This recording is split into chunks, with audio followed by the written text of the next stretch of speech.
Yo guys, what's up? NFL Draft Updates back with another video. And today I'm just going to be doing full first round 2018 NFL Draft grades, so let's just get into it. So at the first pick, the Cleveland Browns took Baker Mayfield. The final grade would be, well, preseason would be an A, because in Baker, the Browns get a flashy playmaker who will fill a huge need in day one. Mayfield has a perfect fit in Cleveland and will make a huge impact from day one in the Cleveland Browns huddle. This move will help the franchise go from bottom to top in a short period of time. Alright, so now at the second pick in the NFL draft, the New York Giants select Saquon Barkley, running back, Penn State. I don't know, the grade here is an A-. Well, this would be an A+, but I mean, let's face the facts. Davis Webb and Kyle Lauletta are not franchise quarterbacks. Saquon is by far the best prospect in this draft class and will help Eli Manning tons in the huddle. However, for a few years, the Giants are in deep quarterback trouble. Sam Darnold, Josh Rosen, Lamar Jackson, all of them are shining. New York might regret this pick a little. Third pick, the New York Jets select Sam Darnold, and the grade here is an A-. I mean, the Jets do get the future of the franchise in Darnold, but the grade isn't as good as it should and could be. I mean, first of all, the Jets gave up 3 second-round picks to get here, and they could have gotten 3 franchise-altering players with those picks. When you look at the players still on the board in the second round, and this draft, and a future draft pick, which who knows who could still be on the board in that draft. And also, with all the veteran quarterback depth they have, you have to wonder why the Jets traded so much up to get this pick. I mean, in the end, though, the Jets did get their guy, and that's all that matters. But if I were the Jets, I mean, with all their veteran quarterback depth, they could have taken Josh Allen, the player with the highest ceiling in this draft, and maybe teach him up with Josh McCown, Teddy Bridgewater, But, I mean, Sam Darnold, though, he has the safest option, so you can't really go wrong with that pick. Alright, so now with the fourth pick, Cleveland Browns select Denzel Ward. My grade here is an A-. I mean, this grade might be a lot higher than you think it should be, but it makes perfect sense to me. I mean, the Browns went need over want. At the end, they still have Emmanuel Ogbah, Myles Garrett, and Chad Thomas who they selected in the third round. So Chubb really wasn't a need. He was instead more of a want. I mean, if you added him into that scheme, he could have made it a lot more deadly. But, I mean, cornerback was still a lot bigger of a need the Browns needed to fill. They filled some of it in free agency, but they still did not have their true lockdown cover corner. So, instead of grabbing Chubb, they grabbed Denzel Ward, who has a huge need. And the Browns haven't had a solid man-to-man cover in a long time, and Denzel is exactly that. He will really give the Browns defense a much-needed boost to really make the playoffs and finally be a playoff contending team. Alright, so with the fifth pick, the Denver Broncos select Bradley Chubb. I mean, the grade here, A+. I mean, this is my first A+ grading in the first round. Alright, let's just put it like this. The Broncos were able to snag Chubb at 5. Von Miller and Bradley Chubb. Think about it. Do I really need to say even more? Alright, so with the sixth pick in the draft, the Indianapolis Colts select Quentin Nelson. The grade, A+. Alright, so the Colts are able to gain 3 second-round draft picks, trading down, and still land, in my opinion, the second best player in this draft. Oh yeah, I forgot to mention that Andrew Luck will be extremely happy with this pick, and injuries, the chance of Andrew Luck getting injured again will go down severely. With the 7th pick, 2018 NFL Draft, the Buffalo Bills select Josh Allen, and the grade, C+. Well, the first C of the first round. Well, if I'm the Bills, I would definitely be thinking A.J. McCarron is the future of this franchise. But, I mean, I guess not. The Bills did give up next year's first-round pick to get this pick, and let's face it, that pick will probably be pretty high. Also, Josh Rosen was on the board, and Josh Allen is a huge risky quarterback, so Josh Rosen was the much safer pick with this pick in the draft. Alright, so with the 8th pick in the draft, the Chicago Bears select Roquan Smith, and my grade for this is an A. I mean, the Bears get the best available player at 8. Smith will really help this defense, give them the extra push for a run for the playoffs. Their offense, if you think about it, is already there. I mean, they have a good running back, good quarterback, Mitch Trubisky. Mitch Trubisky basically has everything he needs on offense. Good line, running back, good receivers. And so their defense is what they really needed to upgrade, and Roquan Smith will give them a huge boost at linebacker that will really help improve this Bears. Alright, so now with the 9th pick, in the draft, the San Francisco 49ers select Mike McGlinchey, and the grade here is a C+. I mean, helping Jimmy G was a big need, especially as Joe Staley is getting older. This was quite a bit of a reach for McGlinchey, though. The 49ers don't know when Richard Sherman will fully recover, and if he'll even play at a high level, well, as high as the level as he was playing at. Again, I mean, and when you're in a division with Josh Rosen, Jared Goff, and Russell Wilson, you need to boost your secondary. The 49ers needed a safety such as Minkah Fitzpatrick or Derwin James after letting Eric Reid walk in free agency. By the way, he has not been signed yet, but... Oh yeah, and also, let's not forget about Tremaine Edmonds, too. Reuben Foster's off-the-field issues are just unacceptable. I mean, even with his court case being dismissed about, like, him abusing his girlfriend or something like that, I still am reading things about the 49ers possibly suspending him still. So Edmonds would have really helped replace Foster if necessary. However, I don't really think it would have been necessary now, but I definitely think Minkah Fitzpatrick or Derwin James definitely should have been the pick. Alright, so now at the 10th pick, the Arizona Cardinals select Josh Rosen. My grade here is an A. I mean, the Cardinals needed a quarterback, and in my opinion, Rosen is the best quarterback in this draft class. If you disagree, look what he did to Texas A&M. 34-point comeback. This should be an A-plus grade. However, I strongly question if Rosen even carries a passion for the game of football, and just questionable things he says and does off the field puts him in jeopardy. I mean, put that aside, and the Cardinals got a heck of a great football player with this 10th pick. With the 11th pick in the draft, the Miami Dolphins selected Minkah Fitzpatrick. My grade here is an A. I mean, the Dolphins just missed out on Rosen, but still landed a heck of a player that will help them out tremendously on defense. Secondary was a huge need for the Dolphins, and Fitzpatrick will help the growing defense out. Alright, so now the 12th pick, the Tampa Bay Buccaneers select Vita V. My grade for this is a B+. I mean, the Bucs traded back and got a 2019 first-round pick from a mediocre team, in my opinion. Amazing, right? Well, I mean, in my opinion, I don't know about your guys', but the Bucs kind of wasted this pick. I mean, yeah, Vita V is an incredible player and a mammoth, but he has to improve his pass rushing if he wants to be selected this high in the National Football League. I mean, also, to me, I'm just really confused why this pick wasn't Derwin James, because he would have really helped out that Washington Redskins secondary, but, I mean, who knows, they made the decision they thought was best for them, and, Gerald McCoy and Vita V might be a deadly duo, so we'll see what to come. We'll see what happens for Tampa. Alright, so now with the 13th pick, the Washington Redskins select Daron Payne. My grade for this is a B. I mean, defensive tackle was a need for the Redskins, and Vita V was probably the number one priority. So with him off the board, they kind of had to select Payne. I mean, this wasn't a bad pick at all, don't get me wrong. However, in my opinion, I think this was a little too high for Payne. But, I mean, after all, the Redskins got their need.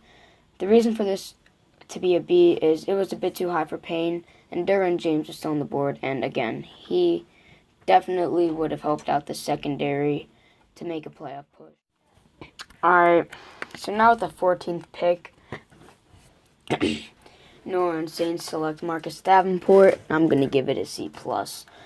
I mean, the Saints did give up a 2019 first-round pick to get this pick and took a player with a lot of potential but a lot of risk. I mean, the thing that makes this a C is they gave up so much just to select a raw edge rusher. I mean, don't get me wrong. Davenport will pair nicely, like really nicely, alongside Cameron Jordan, though. And, I mean, it might create a scary D-line in New Orleans, but I think they gave up a little too much, especially for as raw of a prospect as Davenport is. I mean, think about it. Drew Brees is getting really old. Well, he's getting old. That's my point. And that pick could have been, the 2019 first-round pick could have been Drew Brees' replacement. I mean, he is 39 years old. The guy can't play forever. So that pick could have been his replacement, especially with the quarterback class, with potential players such as Justin Herbert, Drew Lock, Shea Patterson. So there's just a good amount. There's some good quarterbacks in the 2019 draft class that the Saints could have took, but I mean, we'll just have to see what Davenport does this season, and the grade will. Alright, so now with the 15th pick in the draft, the Oakland Raiders took Colton Miller. I'm going to have to give them a C. I mean, Miller did play in a pro system at UCLA and is an athletic lineman and will fill a need with Donald Penn getting old and his injuries. But this was definitely a reach. I mean, Tremaine Edmonds was still on the board, not to mention Derwin James, who also still was available, but they went with Miller. I mean, he will fill a huge need in Oakland, though, but, I mean, based on where he got selected and the players that were still on the board, that's really what is going to come into consideration when I gave them the grade. Yet another trade for the Buffalo Bills, as with the 16th pick, they snagged Tremaine Edmonds, so I gotta give him an A with this. I mean, Edmonds is a freak of nature linebacker, and the fact that he was still available at 16 is incredible. He's big, fast, and he's only 19. Great pick. Edmonds will fill a much-needed linebacker spot. Buffalo Bills went from a scary defense to a terrifying defense with this pick. With the 17th pick in the first round, the Los Angeles Chargers get probably the biggest steal of the first round, Derwin James. So obviously the grade for this is going to be an A+. I mean, the Chargers get a safety who can do many things at 17. Absolute steal, as I had him going 7th to the Tampa Bay Buccaneers in my mock draft. I mean, 10 picks later, and he finds his new home. The Chargers are going to be elite with this pick, giving them a scary secondary and an even scarier team. I mean, the offense is there. Now the defense is too. Just think of how deadly this defense will be. I mean, you have Casey Hayward at cornerback, Derwin James at safety, Joey Bosa at the end, Melvin Ingram at linebacker. This is just going to be a really scary defense. The offense is already there. I think this team can be Super Bowl contenders if they put their mind to it. Alright, so with the 18th pick, the Green Bay Packers select Jaire Alexander. Grade here's an A. I mean, the Packers desperately needed a cornerback or two heading into this year's draft, especially after trading away Demaryius Randall to the Browns. And all I have to say, I mean, is they got Jaire Alexander, Josh Jackson, and a 2019 first-round pick. I mean, what at all is there not to like about this pick? Alright, so now with the 19th pick in this draft, Dallas Cowboys select Leighton Vander Esch. My grade for this, B+. This pick was somewhat risky because of Vander Esch's neck injuries. Well, neck problems. But, I mean, I don't really see the risk at all here. I mean, Vander Esch's neck was a problem for many teams, but I don't think it's a problem at all for the Cowboys. I mean, Vander Esch kind of reminds me of Brian Urlacher in a way. And when this Cowboys defense is fully healthy, they will be scary. I mean, when Sean Lee was injured, the Cowboys defense was atrocious. But now with the replacement linebacker, that shouldn't be a problem. Now at the 20th pick, the Detroit Lions select Frank Ragnow. I mean, coming into the draft, center was a big need for the Lions. Ragnow has a good size and a good IQ, and didn't give up a sack at all in the SEC last year. I mean, just remember, the SEC is filled with teams like, I don't know, LSU, Alabama, Auburn. That's just to name a few. I could go on, but there's lots of good pass rushers in the SEC, and he didn't give up a single sack. So, solid move for the Detroit Lions, as I'm going to give him a B. Alright, so now with the 21st pick, Cincinnati Bengals select Billy Price, and I'll give them a solid B+. I mean, the Bengals front office had to be extremely upset with Frank Ragnow going one pick ahead of them. But it's alright because they got Price. I mean, Price is a versatile lineman who can play the guard position and the center position. Mainly they drafted him for his center skills.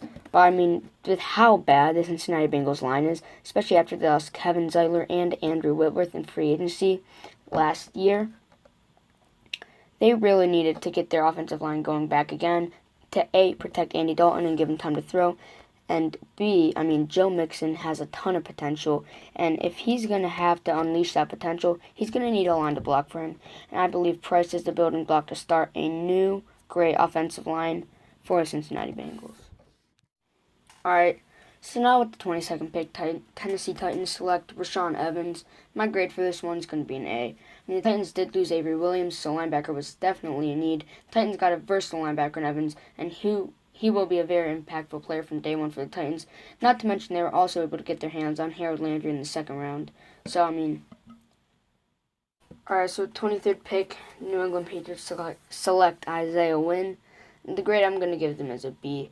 I mean, the Patriots made a solid move here by picking up Nate Solder's replacement. Wynn is versatile enough to play each tackle position. Solid move for the Patriots. It helps stack their offensive line to keep TB12 out of injury trouble. The running backs have good lanes. Solid move. 24 pick in the draft, Carolina Panthers select DJ Moore. I mean, grade here, A. The Panthers had no doubt one of the worst receiving corps in the league, especially after trading away Kelvin Benjamin to the Bills. Moore is a receiver that will help immediately. I mean, a 6-foot receiver who plays big reminds me a lot of Stephon Diggs.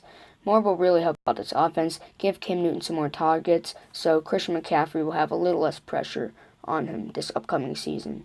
Great move for the Panthers here. I think they got a great receiver who will be a great player in the future.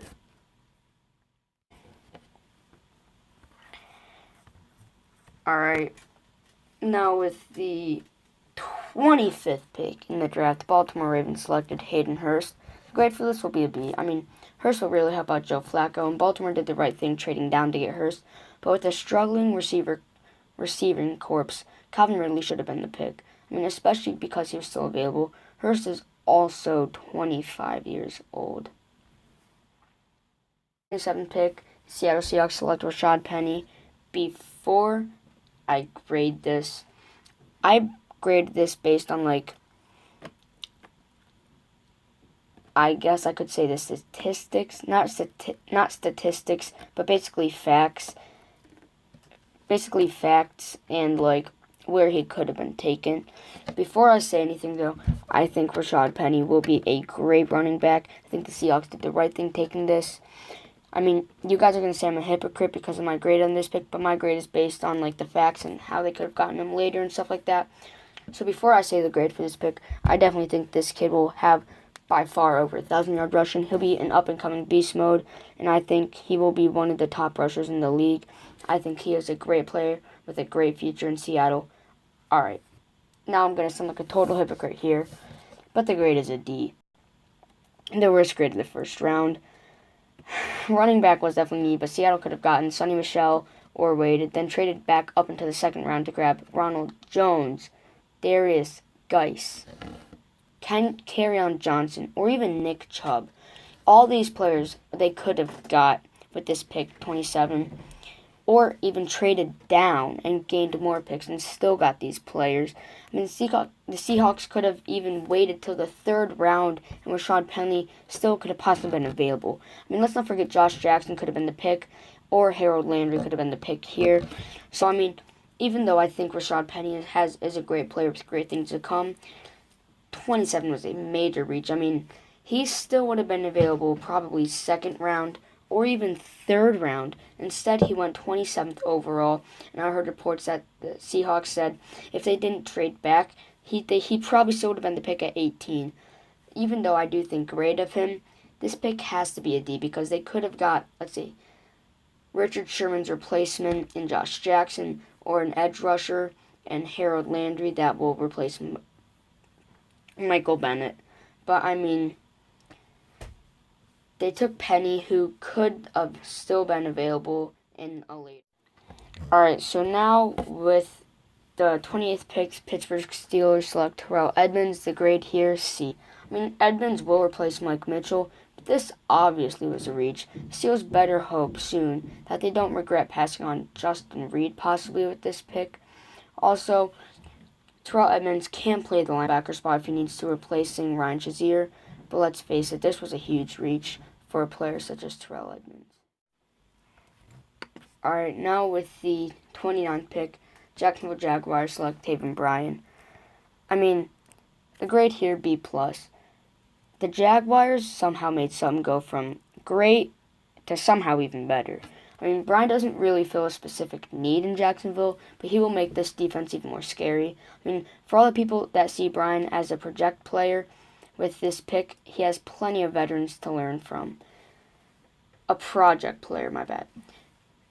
A winning team will normally take the best player, right? The best player available, right? I mean, and that's what Jacksonville just did with this pick in the draft.